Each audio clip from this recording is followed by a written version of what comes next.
দেশে ফিরবেন বলে ঘোষণা দিয়েছেন জননেত্রী শেখ হাসিনা। আওয়ামী লীগের তৃণমূল পর্যায়ে যে সকল নেতা এবং কর্মীগণেরা রয়েছেন, আপনারা কি মনে করেন আওয়ামী লীগের হাইকমান্ড থেকে শুরু করে বিভিন্ন জেলা বিভাগ উপজেলা গুলোতে শীর্ষ স্থানে যে দুর্বল নেতৃত্ব রয়েছে, যাদের বিরুদ্ধে নানান অনিয়ম এবং রাজনৈতিকভাবে সুবিধাভোগী সহ অনেক অভিযোগ পর্যন্ত রয়েছে, সেই নেতৃত্বের উপরে ভর করে নেত্রী যেদিন দেশে ঢুকবেন সেই দিন এই নেতৃত্ব সাধারণ জনগণকে সাথে নিয়ে, সাধারণ নেতাকর্মীদেরকে সাথে নিয়ে যে মহাপ্রলয় ঘটানোর কথা বলা হচ্ছে, বিশেষ করে স্বাধীনতা বিরোধী জুলাই জঙ্গিদের বিনাশ করে যে স্বাধীনতা পুনরুদ্ধারের যে সংগ্রাম, সেই সংগ্রামে কি বিজয় অর্জন করা সম্ভব? আমার মতে একেবারেই না, কোনো অবস্থাতেই না। ইভেন যদি এই নেতৃত্বের উপর ভর করে আওয়ামী লীগ সভাপতি জননেত্রী শেখ হাসিনা যদি দেশে যায় এবং এই নেতৃত্বের উপর ভর করে যদি মহাপ্রলয় সৃষ্টির জন্য সেই ডাক দেওয়া হয়, তাহলে আওয়ামী লীগের নিরঙ্কুশ পরাজয় ঘটবে, পরাজিত হবে। এটা আমি দারাজ কণ্ঠে বলতে পারি। ভাই কিছু মনে করবেন না, এই কথাগুলো আমি ভিডিওর মাধ্যমে বলতে চাই নাই, কিন্তু অনেক দায়িত্বশীল ব্যক্তিগণ, দায়িত্বশীল নেতাগণ, এমপি সাহেবগণের সাথে আমি এই বিষয়গুলো তাদের জানানোর চেষ্টা করেছি, তাদের এই বিষয়গুলো বলেছি। আপনারা অনেকে সাক্ষী আছেন, গত 7টা মাস ধরে আমি ভিডিওর মাধ্যমে বলেছি শীর্ষ নেতৃত্ব পরিবর্তন ঘটাতে হবে। যে সকল শীর্ষ নেতৃত্বে থাকা ব্যক্তিদের সাথে বিএনপি জামাতিদের সাথে ব্যবসা আছে, তাদেরকে নেতৃত্ব থেকে দূরে সরিয়ে দিতে হবে। অন্ততপক্ষে প্রয়োজন হলে ভারপ্রাপ্ত নেতৃত্ব আনতে হবে। দলের পক্ষ থেকে একজন যোগ্য ব্যক্তিকে মুখপাত্র হিসেবে তৈরি করতে, মুখপাত্র দায়িত্ব দিতে হবে। কিন্তু সেগুলো কি দেখেছেন? আওয়ামী লীগের হাইকমান্ডের কোন নেতৃত্বের পরিবর্তন কি ঘটেছে? ভাই এটা তো সহজ একটা কমন বিষয়। যাদের দুর্বল নেতৃত্বের কারণে 24-এর 5 আগস্টের মতো একটা নির্মম ঘটনা বাংলাদেশে ঘটেছে, তাদের সেই নেতৃত্বের উপর ভর করে আওয়ামী লীগ একটা সফল আন্দোলন করবে, আর সেই আন্দোলনে আওয়ামী লীগের বিজয় ঘটবে না। এতে করে আওয়ামী লীগের আরো অসংখ্য সক্রিয় নেতা কর্মীরা, সাহসী ভাইরা আমার প্রাণ হারাতে থাকবে, কিন্তু বিজয় আসবে না। সেই কাঙ্ক্ষিত বিজয় আনতে হলে অবশ্যই দুর্বল নেতৃত্বের পরিবর্তন ঘটাতে হবে। জেলা থেকে শুরু করে বিভাগীয়, এখন পর্যন্ত শোনা যায় দক্ষিণাঞ্চলের বিভিন্ন বিভাগ, সেই সকল বিভাগে কিন্তু আওয়ামী লীগের কোনো কমিটির বিষয় কথা শোনা যায়, অমুক আত্মীয় তমুক আত্মীয়ের বিষয়, তার সাথে যোগাযোগ করতে হবে, ওই এলাকা তার, ওই এলাকা তার। ওরে ভাই, এই 2টা বছর ধরে যাদের নাম বলা হচ্ছে, তাদের নেতৃত্বে সারা বাংলাদেশের একেবারে বছর চলে থাকা একটা এরিয়ার মধ্যে দেখে নাই একটা ঘটনা তারা ঘটাতে পারছে, দেখে নাই একটা কাঙ্ক্ষিত মিছিল তারা দেখাতে পারছে। কিন্তু তারা কমিটির বিষয়ে যদি তাদের এত প্রায়োরিটি দেওয়া হয়, আর তৃণমূল আমার মানে কাজ করায় দাঁড়াইতেছে, তাদের জামিনের বিষয়ে সহযোগিতা নাই, পরিবারের বিষয়ে খোঁজ খবর নেওয়া নাই, কিন্তু তারা কমিটির বিষয়ে নেতৃত্ব দিবে। এই চিন্তা যদি এমনটা যদি এখনো রানিং চলতে থাকে, তাহলে নির্ঘাত পরাজয় ঘটবে, আর মাঝপথে জীবন হারাবে আমাদের ভাইরা। তৃণমূলের ভাইরা আপনারা খুব ভালো করে জানেন আত্মীয় লীগদের বিষয় এবং সুবিধাবাদী বিএনপি জামাতিদের সাথে ব্যবসা করে সেই সকল নেতাদের বিষয়ে আমার জবানটা কিভাবে চলে, আমি কিভাবে তাদের বিরুদ্ধে কথা বলে থাকি, এই জন্য আমি একটু সাপের মধ্যে থাকি, যেখানে নাম বলতে পারতেছি না। আপনারা বুঝে নেবেন, আপনারা যারা রয়েছেন নেত্রীর সাথে, আপনাদের যাদের সাথে কথা হয়, যাদের সাথে যে সকল নেতাদের সাথে নেত্রীর সাথে সরাসরি আপনারা কথা বলতেছেন বিভিন্ন বিষয় নিয়ে, দয়া করে আপনার নেতৃত্ব থাকুক আর না থাকুক, আপনার অবস্থান রাজনীতিতে থাকুক আর না থাকুক, যদি মনে করেন শেষ হয়ে যাবে, কিন্তু এই উচিত কথাগুলো বলেন। আপনার এই উচিত কথার জন্য আওয়ামী লীগটা ঘুরে দাঁড়াবে। আপনার এই সত্য কথাটা বলার জন্য এই দুর্বল নেতৃত্বকে দূরে সরিয়ে দিয়ে ওদেরকে দূরে না, তাদেরকে বহিষ্কারের প্রয়োজন নাই। তাদের তারা সম্মানীজনক, তারা সম্মানের জায়গায় থাকুক, কিন্তু আপাতত চূড়ান্ত বিজয় না আসা পর্যন্ত তারা একটু চুপ থাকুক, সক্রিয়দেরকে দায়িত্ব দেওয়া হোক, সাবেকদের দায়িত্ব দেওয়া হোক। আমরা তো করেছি ছাত্রলীগের সাবেক সভাপতি, সাধারণ সম্পাদকরা আওয়ামী লীগের শীর্ষে যেতে পারে না, যুবলীগের শীর্ষে যেতে পারে না, যুবলীগের থাকা অনেক শীর্ষ নেতা কর্মীরা আওয়ামী লীগের শীর্ষে যেতে পারে না, তাহলে তারা যায়। কোন দিকে কি হচ্ছে সেই একইভাবে একটু অবস্থা খাটাবেন। 2009 সাল থেকে একেবারে 17 মানে 15 সাল পর্যন্ত 17 বছর আমার বিএনপি কিন্তু কাঙ্ক্ষিত কোন একটা রাজনৈতিক রাস্তাতে কোনো কিছু দেখাতে পারে নাই। কারণ কি জানেন? এটা গোপন কথা ফাঁস করি। সেই কারণটা হচ্ছে বিএনপি বলে একটা অংশ লোকেরই ব্যবসা, বড় একটা প্রতিষ্ঠানে আওয়ামী লীগের অনেক নেতা, এইখানে সেই সক্ষতা তারা পারে নাই। ঠিক তদ্ভুত ভাবে এখন আমার প্রশ্ন, আপনারা এখন আওয়ামী লীগ সেই 15 বছর অপেক্ষা করবে, 10 বছর অপেক্ষা করবে? তারা কি আমাদের পুরো 5 বছর দিয়ে দেবে আওয়ামী লীগ? যে আওয়ামী লীগকে দূরে রেখে নির্বাচন, একটা ভুয়া নির্বাচন, দেশের 1 কোটি মানুষ মানে সরাসরি ভোট দেয় নাই, সেই সরকারের টিকে যাবে? তাহলে যাদের সাথে বিএনপি জামাতের সাথে আওয়ামী লীগের সাথে হরহামের সেবা চলতেছে, যারা আজকে 2টা বছরের মধ্যে এখন পর্যন্ত নেত্রীর বিরুদ্ধে ফাঁসি হয়, বঙ্গবন্ধুকে অবমাননা করা হয়, জন্মদিন মৃত্যুবার্ষিকী উপলক্ষে ফেসবুকে স্ট্যাটাস দিতে পারে না সকল আত্মীয় স্বজনরা, তাদের নেতৃত্বের উপর ভর করে আওয়ামী লীগ ঘুরে দাঁড়াবে। এতে করে জীবন আওয়ামী লীগ ঘুরে দাঁড়াবে না, বরঞ্চ আওয়ামী লীগের অসময় দুঃসময় জীবন হারাবে, প্রাণ হারাবে, ধ্বংস হবে, মৃত্যুর মধ্যে নতুন করে করবে বাংলাদেশের স্বাধীনতা সার্বভৌমত্ব পুনরুদ্ধারের লক্ষ্যে, চূড়ান্ত বিজয় আনার লক্ষ্যে, এবং আগামীতে যে মরণ কামড় দেওয়ার চাই, মরণ কামড়ের জন্য বিজয় হয়। বিজয় কিন্তু না হলে বুঝতে পারছেন তো কি ঘটনা ঘটবে। সেই ঘটনা ঘটানোর আগে আপনাদের একটা করে সেই নেতৃত্বের জায়গায় হাত দিতে হবে। সেই নেতৃত্বের পরিবর্তন কোথায় কোথায় প্রয়োজন আমি বলতেছি না, তাদেরকে বাদ দিয়ে দেন, আপাতত একটু অবসরে রাখেন, সক্রিয়দের দায়িত্ব দেন। সক্রিয়রা মাঠে আছেন রাজপথে এবং অনলাইনে যারা সক্রিয় ছিল গত 2টা বছর ধরে, তাদেরকে আপাতত দায়িত্ব দেন। তারা যখন আপনার দলটা ফিরে আসবে, পুনরুদ্ধার পুরোপুরি চলে আসবে, তারা আবার তাদের কাজে চলে যাবে। কারণ তারা কেউ এই দল থেকে কোনো কিছু পাওয়ার আশা করে না। বিগত 17 বছর একটা লালসা পর্যন্ত তারা খায় নাই, তারা সুযোগ সুবিধা নেয় নাই, তারাই আজকে এই সংগঠনের জন্য, এই দেশের জন্য সংগ্রাম করতেছে। মাথায় রেখে সবসময় একটা দেবে, আওয়ামী লীগ থেকে বাংলাদেশ ফিরে যায়। বাংলাদেশকে বিজয় করার জন্য আওয়ামী লীগকে দরকার, আর আগামী সেই চূড়ান্ত বিজয় ফিরিয়ে আনতে হলে, চূড়ান্ত বিজয় দ্বার প্রান্তে পৌঁছতে হলে অবশ্যই দুর্বল নেতৃত্বকে আপনাকে একটু দূরে রাখতে হবে, সক্রিয়দেরকে সুযোগ দিতে হবে। তা না হলে কিন্তু আমাদের পরাজয় অবধারিত। আমরা তো একটা সত্যিকারের নিরপেক্ষ তদন্ত এগুলো দেখতে চাই যে জুলাইতে কারা মানুষ খুন করেছে। সেনাবাহিনী খুন করেছে, কিন্তু সেনাবাহিনী তো জঙ্গিদের হয়ে খুন করেছে। সেনাবাহিনী তো জঙ্গিদের পক্ষে আগেই চলে গেছে। হারুন ইজাহারের একটা ভিডিও আমার এক ছোট ভাই আজকে পাঠালো, সেখানে হারুন ইজাহার বলছে যে সেনাবাহিনীর ফোন এসেছে যে সেনাবাহিনী অলরেডি সরকার পতনের সিদ্ধান্ত নিয়ে নিয়েছে। জুলাই ষড়যন্ত্র স্পেশাল এপিসোড 6-এ আজকে আলোচনা করব জনসমর্থন থাকা সত্ত্বেও জুলাই কেন গণ অভ্যুত্থান বা বিপ্লব নয়। এই আলোচনাটা অত্যন্ত গুরুত্বপূর্ণ। জুলাইতে বাংলাদেশ ধ্বংস হয়ে গেছে, তারপরেও কিন্তু আমরা এখনো বাংলাদেশের আপামর জনসাধারণকে বোঝাতে সক্ষম হইনি যে জুলাই একটা প্রতারণা ছিল, জুলাই একটা ষড়যন্ত্র ছিল, জুলাই কোনো গণ অভ্যুত্থান বা বিপ্লব ছিল না।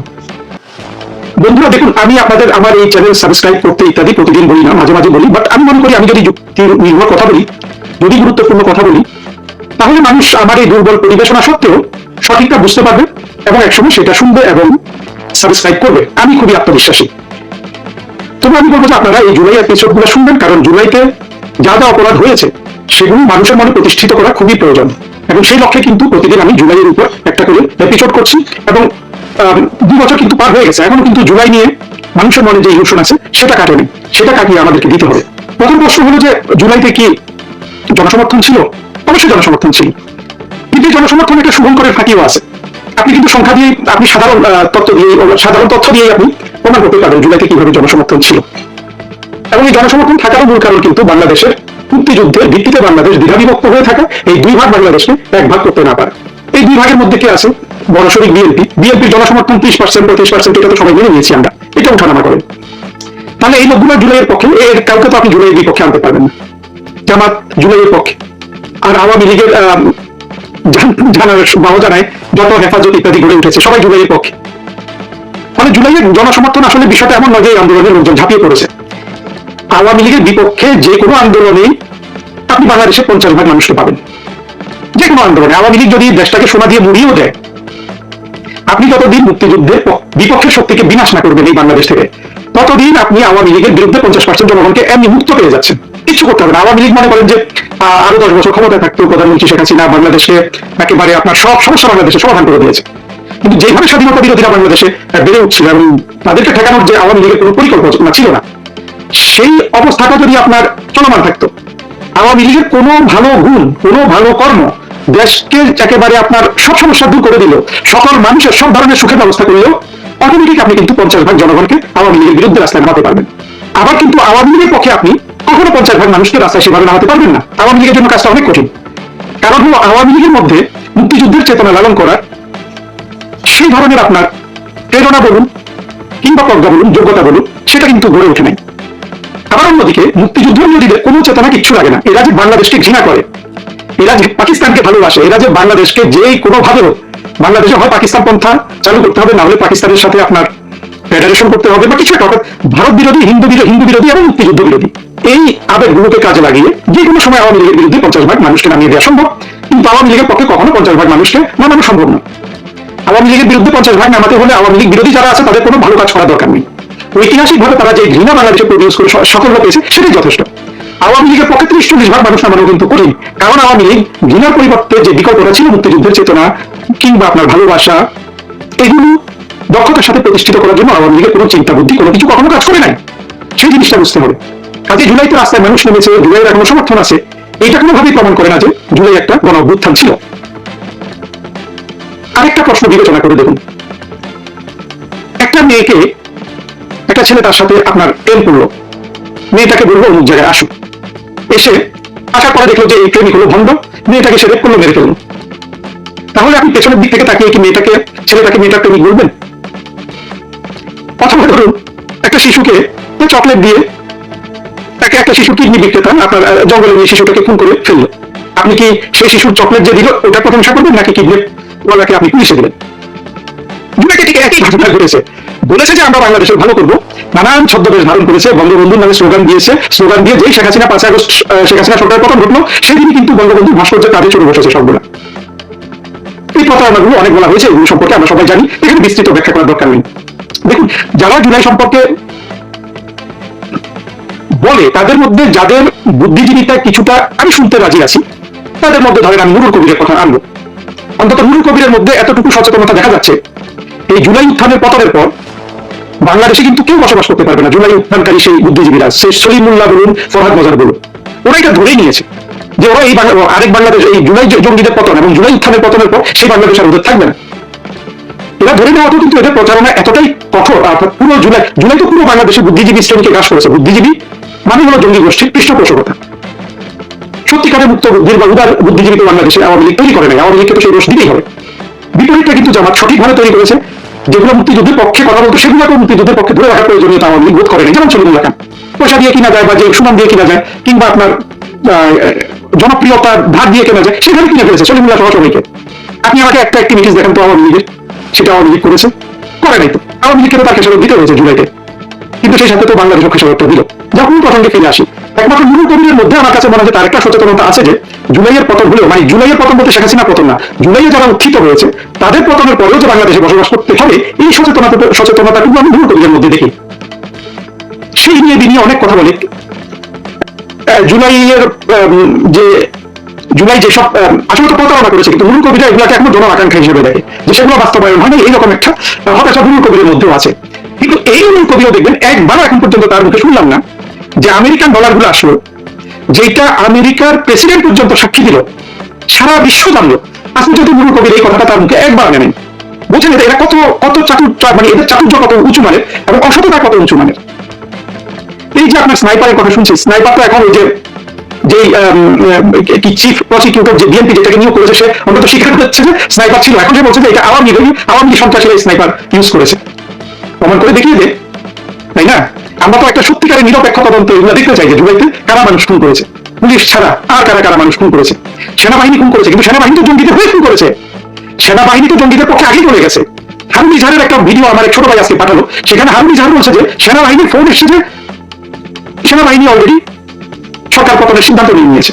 এগুলো ভালো করে আমাদেরকে লজ্জিত করা তোমরা প্রমাণ করে দিয়ে স্নাইপার কারা ইউজ করেছে সেদিকে কিন্তু ওরা যাবে না, দেখবে এগুলো নিয়ে তার মানে এগুলো কবিরের পেপারে নাকি উঠছে যে এই স্নাইপার পুলিশের ছিল এটা সেটা, এগুলো তো বাংলাদেশের সব পত্রিকায় খবর তুললো না কেন? আসল কথা হলো যে এই জিনিসগুলো ওরা বললে তো আসলে ওদের মুখ থাকবে না। নুরুল কবির যদি এই ট্রাম্পের যে ট্রাম্প সাহেব যে ডলারের হিসাব দিলেন সেটার কথা বলে, স্নাইপারের কথা বলে, নুরুল কবির কি আসলে আর কোনো কথা বলার জায়গা থাকে না? আমি নুরুল কবিরের নামটা আনছি কারণ আমি মনে করি যে এখন পর্যন্ত এই লোকটা মানে ওই সচেতনতা নিয়ে এগোচ্ছে যে এই জুলাইয়ে যাদের উত্থান হয়েছে তাদের পতনের পরেও বাংলাদেশে নুরুল কবিরকে থাকতে হবে। আর সলিমুল্লাহ থেকে বাকিরা কিন্তু ধরে নিয়েছে আমরা তো থাকতেই পারবো না, ফলে জুলাইয়ের পক্ষে যা বলার আমরা বলে যাই। যাই হোক, এই কথাগুলি বলার উদ্দেশ্য একটাই যে জনগণ রাস্তায় নেমেছে, হ্যাঁ নেমেছে, আমরা দেখেছি, এটা তো কেউ অস্বীকার করবে না রে ভাই।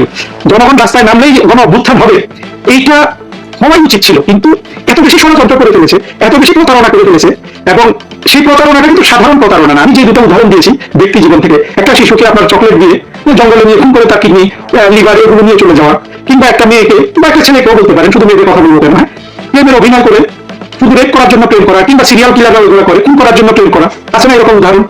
ঠিক সেই ঘটনাটা তো জুলাইতে ঘটেছে। তাহলে কি পেছনের দিকে তাকিয়ে এটাকে গণ অভ্যুত্থান বলা যাবে? কোনোভাবেই বলা যাবে না। অবশ্যই সব ছোট ছোট উদাহরণ দিলেও কিন্তু জুলাইতে যে পর্যায়ে প্রতারণা হয়েছে বাংলাদেশের সাথে সেটাকে অপমান করা হয়। মানে এই প্রতারণাটা এত বেশি খারাপ ছিল, এই আমি যে দুটো মানুষ খুনের যে দুটো খারাপ কাজ বললাম তার চেয়ে অনেক বেশি খারাপ। একটা দেশকে মেরে ফেলা হয়েছে, একটা জাতিকে মেরে ফেলা হয়েছে, বাংলাদেশের মুক্তিযুদ্ধের যা কিছু অর্জন সেটাকে ধ্বংস করে ফেলা হয়েছে বা ধ্বংস করার অ্যাটেম্প্ট নেওয়া হয়েছে। তারপরে এটাকে কিন্তু গণ অভ্যুত্থান ছিল, বিপ্লব ছিল, ওগুলো ভুলে যেতে হবে। সবকিছু কি মামার বাড়ির আবদার? চাতুর্য থাকলে, বুদ্ধি থাকলে, চালাকি থাকলে কি একটা মিথ্যাকে সত্য বানানো যায়? বানানো যায় না। জুলাইয়ের যে ক্ষতি হয়ে গেছে, যে ধ্বংস হয়ে গেছে, সেইটার ভুক্তভোগী হবে সেই মানুষই যারা এই জুলাইতে নেমেছিল এবং অন্য মানুষগুলো যারা জুলাইতে নামেনি। এই দুই পক্ষের মানুষ কিন্তু একত্র হতে বেশি সময় লাগবে না কম সময় লাগবে, সেটা পুরোপুরি মুক্তিযুদ্ধের পক্ষে যে শক্তি আছে, তাদের যে রাজনৈতিক দল আছে, আওয়ামী লীগের দক্ষতার উপর নির্ভর করবে। আওয়ামী লীগ অদক্ষ হলো, অপ্রজ্ঞাহীন থাকলেও এগুলো কোনো কিছু কিন্তু জুলাইয়ে যে সন্ত্রাস হয়ে গেছে, যে চাতুর্য হয়ে গেছে, যে প্রতারণা হয়ে গেছে, সেগুলোকে কিন্তু আওয়ামী লীগের ব্যর্থতা কোনোভাবেই বৈধতা প্রদান করে। মার্কিনীরা তাদের অভ্যন্তরীণভাবে মানুষের যে স্বাধীনতা দিয়েছে সেটা আমি সমর্থক। আবার মার্কিনীরা আন্তর্জাতিকভাবে তাদের নিজেদের মানুষের স্বার্থ রক্ষা করতে গিয়ে যে অন্যায় অন্যায্য কর্ম করে সেগুলো আমি আবার সমালোচক। তাদের সবচেয়ে বড় অন্যায্য কর্ম ছিল, অন্তত গত এক দশকে সবচেয়ে বড় অন্যায্য কর্ম ছিল বাংলাদেশে আওয়ামী লীগের সরকারকে হঠাৎ জামাতের সাথে হাত মিলানো। দক্ষিণ প্লাজায় মার্কিন যুক্তরাষ্ট্রের রাষ্ট্রদূতের জাতীয় দিবস পালন বাংলাদেশের ইতিহাসে একেবারে নতুন একটা ঘটনা। এই ঘটনার একটা গভীর মনস্তাত্ত্বিক দিক আছে, সেটা বিশ্লেষণ করার জন্য এই বক্তব্য রাখছি। বন্ধুরা আশা করি সাথে থাকবেন। খোলা চোখে আমি অবশ্যই এটাকে দোষের কিছু মনে করি না, কিন্তু আমি যে দৃষ্টিকোণ থেকে এটাকে দোষের মনে করি না, আপনি তো আবার সেই দৃষ্টিভঙ্গিটাকেই সমর্থন করবেন না, করবেন কি?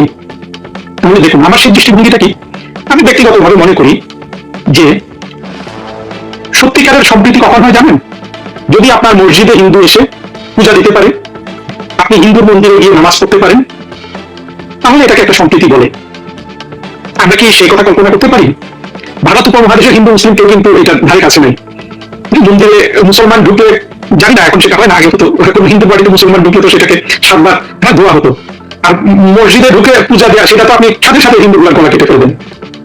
তাহলে আমার দৃষ্টিভঙ্গি কিন্তু ভিন্ন। আমি এটাকে সম্প্রীতি মনে করি, উদারতা মনে করি। এবং যেদিন আমরা এই ধরনের সমাজ প্রতিষ্ঠিত করতে পারবো যে মসজিদে ঢুকে হিন্দুরা পূজা করতে পারছে, হিন্দুদের মন্দিরে ঢুকে মুসলমান নামাজ পড়তে পারছে, সেদিন সত্যিকারের সম্প্রীতির দেশ গড়ে উঠবে। অবশ্য বাস্তবতার ভিত্তিতে আমি এটাকে আশা করছি তা না, কিন্তু আমি স্পিরিটটাকে সমর্থন করছি।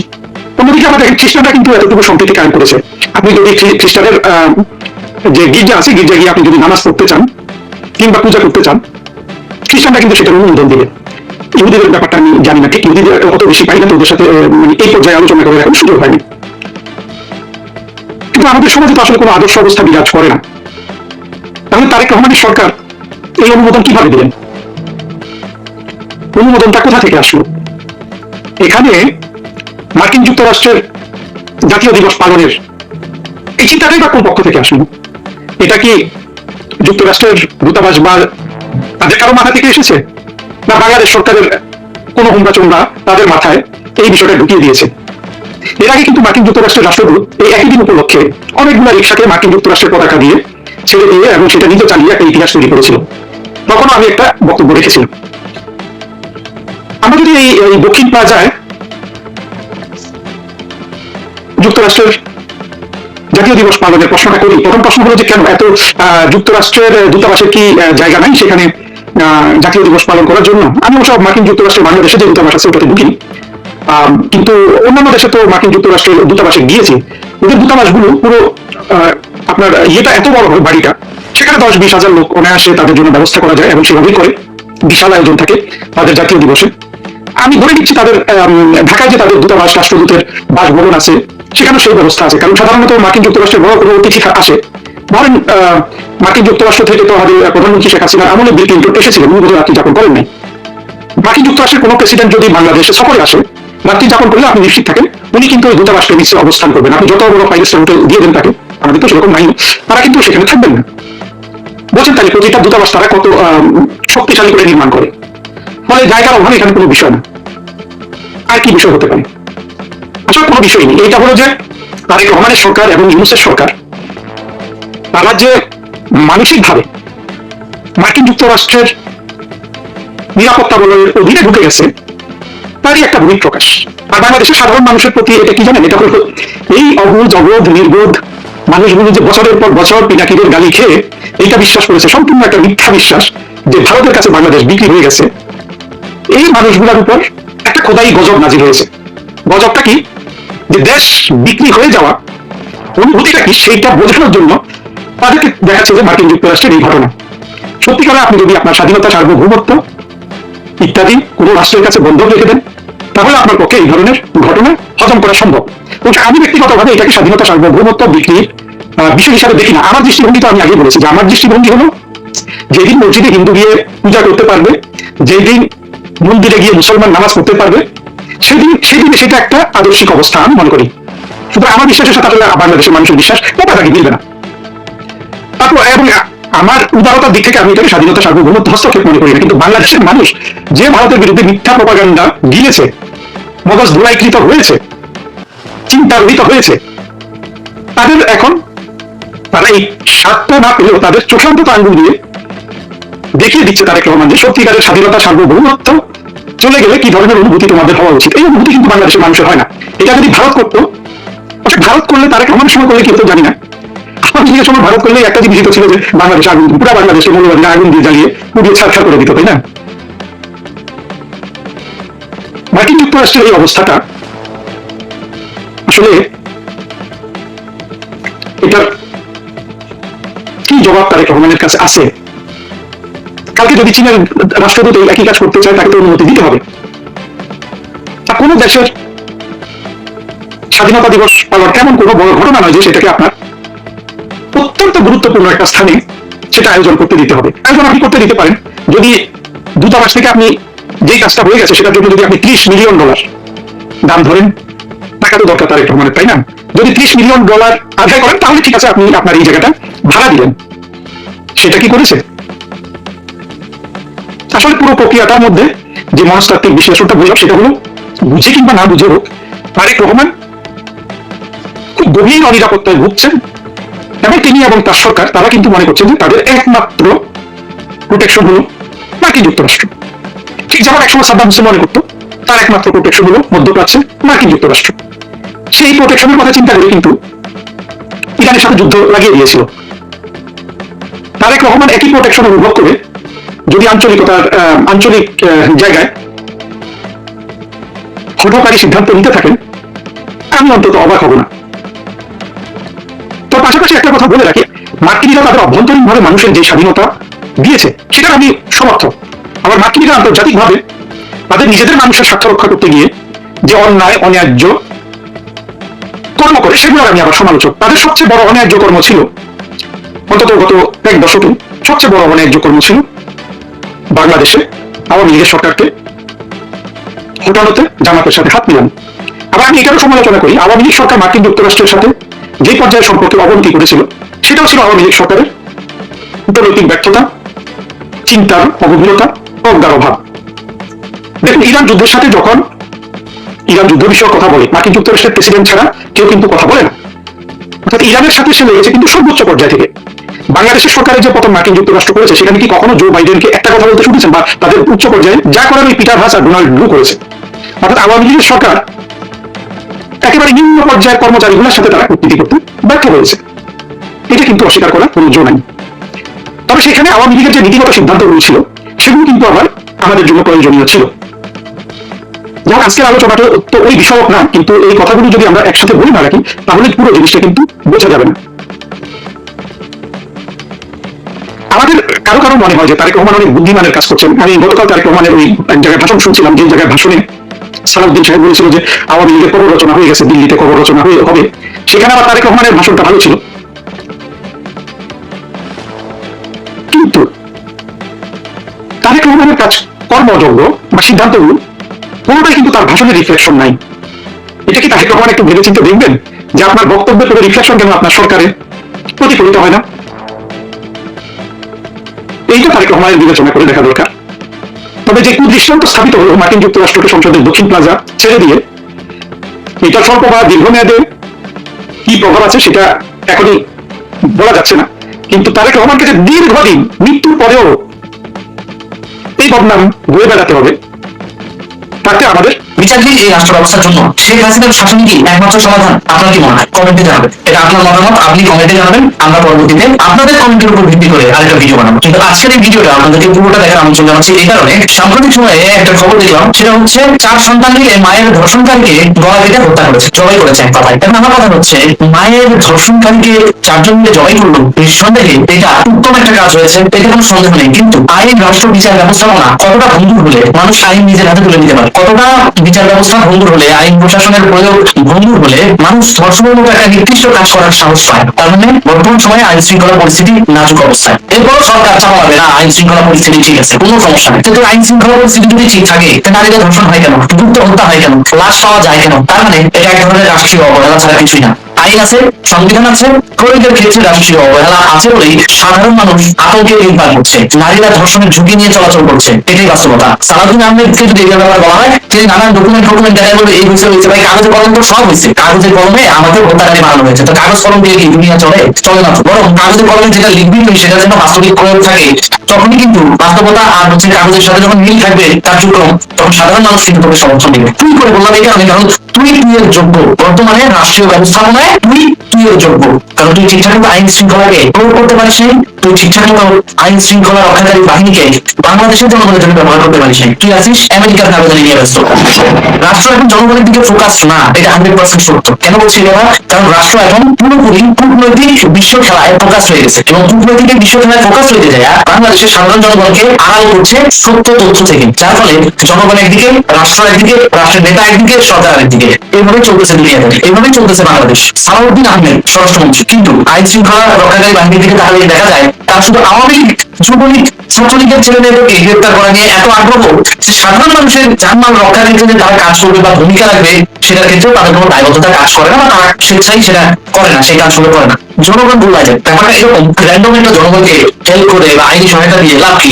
যদি নেতার চামচামি করা যায়, প্রমোশন তার বাড়ানো যাবে। যদি স্বরাষ্ট্র মন্ত্রণালয়ের মন্ত্রীর পা চাপা যায়, তাকে খুশি করা গেলে পুরো ডিপার্টমেন্টটাকে ওই পুলিশ অফিসার। এই ধরনের সেন্টিমেন্ট নিয়ে যদি পুলিশ প্রশাসন কাজ করে, তাহলে জনগণের বন্ধু হওয়ার দূরের কথা, পুলিশ হয়ে উঠবে ভবিষ্যতে জনগণের শত্রু। That is the reality. আপনি মানুন আর না মানুন, এটাই বাস্তবতা। আজকে মায়ের ধর্ষণের বিচারের দাবি না করে সরাসরি ধর্ষককে হত্যা করেছে কেন? কারণ জানে ভালো করে যে এর এখন যদি রাষ্ট্রের জিম্মায় দিয়ে দেওয়া যায়, পুলিশ প্রশাসনের হাতে যদি দিয়ে দেওয়া হয় যে এ ধর্ষণ করছে ওর মাকে, পুলিশ প্রশাসন কখনোই এটার দ্রুত বিচার করতে পারে না। ও জামিন নিয়ে আবার বেরিয়ে আসবে, আবার দেখা গেল ওই ভিক্টিমকে পুনরায় আরো এক দফা ধর্ষণ করতে পারে। অর্থাৎ রাষ্ট্র প্রকৃতপক্ষে অপরাধীকে শাস্তি দিতে ব্যর্থ এবং ভালো মানুষগুলোকে মিথ্যে মামলায় ফাঁসাতে মত্ত। কারণ অন্তর্বর্তীকালীন সময়ে সরকারগুলোর কার্যক্রম এবং ব্যবস্থাপনা দেখলে বোঝাই যায় তারা কিভাবে মামলা বাণিজ্য করে গেছে। যাকে তাকে মিথ্যা মামলা, যাকে তাকে হয়রানি করা, এগুলো পলিটিক্যাল দায় হচ্ছে, কিন্তু প্রকৃতপক্ষে যারা ভিকটিম তাদের কাছে আইনি সেবা পৌঁছাচ্ছে না, তাদের কাছে পুলিশের সেবা পৌঁছায় না। যার কারণে আজকে মায়ের ধর্ষণের বিচার দাবি না করে সরাসরি মায়ের ধর্ষণকারী গলাকে হত্যা করছে, এবং আমি সাধুবাদ জানি এটাকে। কারণ বর্তমান রাষ্ট্র ওই ভিকটিম পরিবারকে সঠিক বিচার দিতে পারতো না, বর্তমান রাষ্ট্র ওই ভিকটিম পরিবারের পাশে দাঁড়াতে পারতো না। রামিসা হত্যার বিচার আজও হয়েছে, শুনেছি যে ফাঁসি হয়েছে, এই হয়েছে, সেই হয়েছে, কই কার্যকর হয়েছে? হয় নাই। যাই দেখেন আস্তে আস্তে আস্তে আস্তে পাবলিক ধরনের ভুলে যাওয়া শুরু করবে। শিশির মনিরের মতো কিছু বেয়াদব অ্যাডভোকেটদের ধরে ওই গোষ্ঠীকে ঠিকই আবার ওই ধর্ষণকে ছাড়িয়ে নিয়ে আসবে। কারণ এই বাংলাদেশে যুদ্ধ অপরাধী ফাঁসির আসামি যদি সংসদে যেতে পারে, একজন ধর্ষণ মামলায় দণ্ডপ্রাপ্ত ফাঁসির আসামিকে ছাড়ানো তো একেবারে হাতের মোয়া, যে কোনো সময় ছাড়াই দিতে পারবে। সুতরাং একটা জিনিস পরিষ্কার, বাংলাদেশের বিচার বিভাগ নাজুক পরিস্থিতিতে চলছে। বাংলাদেশের বিচার বিভাগ কখনোই সাধারণ মানুষকে সঠিক পরিষেবা দিতে পারবে না, পারছে না। তাহলে কেন আমি বলবো না যে বাংলাদেশের রাষ্ট্র পরিচালনার ক্ষেত্রে বিচারহীনতার এই দেশে ফ্যাসিস্ট শেখ হাসিনাই উত্তম নেতা, উত্তম রাষ্ট্রনায়ক, উত্তম দেশ পরিচালনাকারী? কেন বলবো না? কারণ অন্ততপক্ষে ওই কথিত ফ্যাসিস্ট শেখ হাসিনার আমলে মানুষ ন্যায় বিচার পেত, মানুষ সঠিক সময়ে বিচার পেত, এবং ধর্ষকের মৃত্যুদণ্ড এই আইনটাও ওই কথিত ফ্যাসিস্ট শেখ হাসিনাই কিন্তু পাশ করে গেছে। সুতরাং শেখ হাসিনার শাসন আমলে আইনের বিচার ছিল বলেই, সে আইনের প্রতি শ্রদ্ধা দেখিয়েছিল বলেই কিন্তু ওই কোটা আন্দোলনের সময় বলেছিল যে আদালতের বিচারে আমরা কিন্তু কোনো হস্তক্ষেপ করতে পারি না। কেন বলেছিল? সে আইনকে নিজ গতিতে চলতে সুযোগ দিয়েছিল। কিন্তু বর্তমান শাসকরা কি করছে? যাদের জন্মই আইন ভেঙে, যাদের জন্মই কোটা আন্দোলনের ওই রায়ের ডেটটাকে গুরুত্ব না দিয়ে উল্টো বাংলাদেশের সমাজ ব্যবস্থাকে অস্থিতিশীল করে জঙ্গিবাদের উত্থান ঘটায় শেখ হাসিনা সরকারকে উৎখাত করে বাংলাদেশের দখল যারা নিল, তারাই এখন বাংলাদেশের মানুষকে বিচার, সঠিক বিচার, ন্যায় বিচার দিতে পারছে না। কেন বললাম বিচার, সঠিক বিচার, ন্যায় বিচার? বিচার অনেক প্রকার হয়। আপনাকে আমি জাজ করতেছি, আপনাকে আমি পর্যবেক্ষণ করতেছি, এটাও এক ধরনের বিচার। প্রকৃতপক্ষে আমি ভিকটিম, অপরাধীকে শাস্তি দিচ্ছি এবং শাস্তি দেওয়ার অর্ডার দিচ্ছি, এটাও এক ধরনের বিচার। আর প্রকৃতপক্ষে আপনি বিচার হওয়ার যোগ্য, ন্যায়ের পক্ষে আছেন আপনি ভিকটিম, আপনাকে বিচারটা পাইয়ে দিতে হবে। এই যে ন্যায় বিচারের যে প্রয়াস, এই প্রয়াসটাকে সঠিকভাবে বাংলাদেশের মাটিতে বাস্তবায়ন করতে দেয় কিন্তু এই রাষ্ট্রীয় নেতারা। সেই রাষ্ট্রীয় নেতারা যদি সরাসরি নিজেদের রাজনৈতিক এজেন্ডা বাস্তবায়নে ব্যস্ত থাকে, তখন বাংলাদেশে বিচারহীনতার পরিস্থিতি তৈরি হবে, এটাই স্বাভাবিক। বর্তমান সরকার তো জনগণ কিভাবে ভালো থাকবে সেই চিন্তা করছে না। তারা তাদের প্রভু আমেরিকাকে তোষামতি করতে ব্যস্ত, তারা তাদের প্রভুকে খুশি করতে ব্যস্ত। জনগণ গোল্লায় যায়, প্রভু খুশি থাকলে তাদের ক্ষমতা পাকাপোক্ত থাকবে, আর এই ক্ষমতাকে পাকাপোক্ত করতে যায় তারা বাংলাদেশের সাধারণ মানুষের সাথে বেইমানি করছে। আর এই কারণেই ধর্ষণ হওয়ার পর ভিকটিম আর বিচার চাচ্ছে না। রাজনীতির পরিস্থিতি কোন দিকে যাচ্ছে জাস্ট ইমাজিন করুন। এবং এই যে প্রত্যেকটা ভিডিওতে যে কথাগুলো বলছে এনারা, এবং এইটার উপর বেস করে যদি আপনি দেখেন যে দেশের পরিস্থিতি কিন্তু একদমই স্বাভাবিক নয়। এবং এই যে সরকার পরিবর্তনের পরপরই যে আমরা নতুন সরকার গঠন করলাম, এবং এই সরকার মানে আমাদের কতটা ফুলফিল করতে পেরেছে এটা নিয়েও কিন্তু দেখেন আপনি জামায়াত থেকে শুরু করে অন্যান্য দল তারাও বিভিন্ন সময় বিভিন্ন রকম বক্তব্য রাখছে। মানে কোনো কিছু দেশের স্বাভাবিকভাবে হচ্ছে না। তো আসলে কি ইন ফিউচার কী হতে যাচ্ছে এটা কিন্তু আমরা কেউ জানি না। এবং ফিউচার আসলে আমরা চাই যে আসলে ভালো কিছু হোক আমাদের দেশের এবং উন্নয়ন হোক। তো যাই হোক, এটা তো মানে মুখের কথাই তো হবে না। তো যাই হোক, এই পুরো ভিডিওটি আপনাদের কীরকম লাগলো এই পলিটিক্যাল ব্যাপারটা, এবং এটা নিয়ে আপনাদের মূল্যবান মতামত কি, এবং ইন ফিউচার দেশে কী হতে যাচ্ছে এটা নিয়ে আপনাদের মূল্যবান একটা মতামত কিন্তু আমরা জানতে চাচ্ছি, এবং জানিয়ে দেবেন আপনাদের মূল্যবান মতামতটি। দেখা হচ্ছে নেক্সট কোনো ভিডিওতে। সেহেতু সবাই আমাদের চ্যানেলের সঙ্গেই কিন্তু থাকবেন, এবং পলিটিক্যাল নিউজ আপডেট কিন্তু সবসময় হাজির হবো আমরা নিয়ে।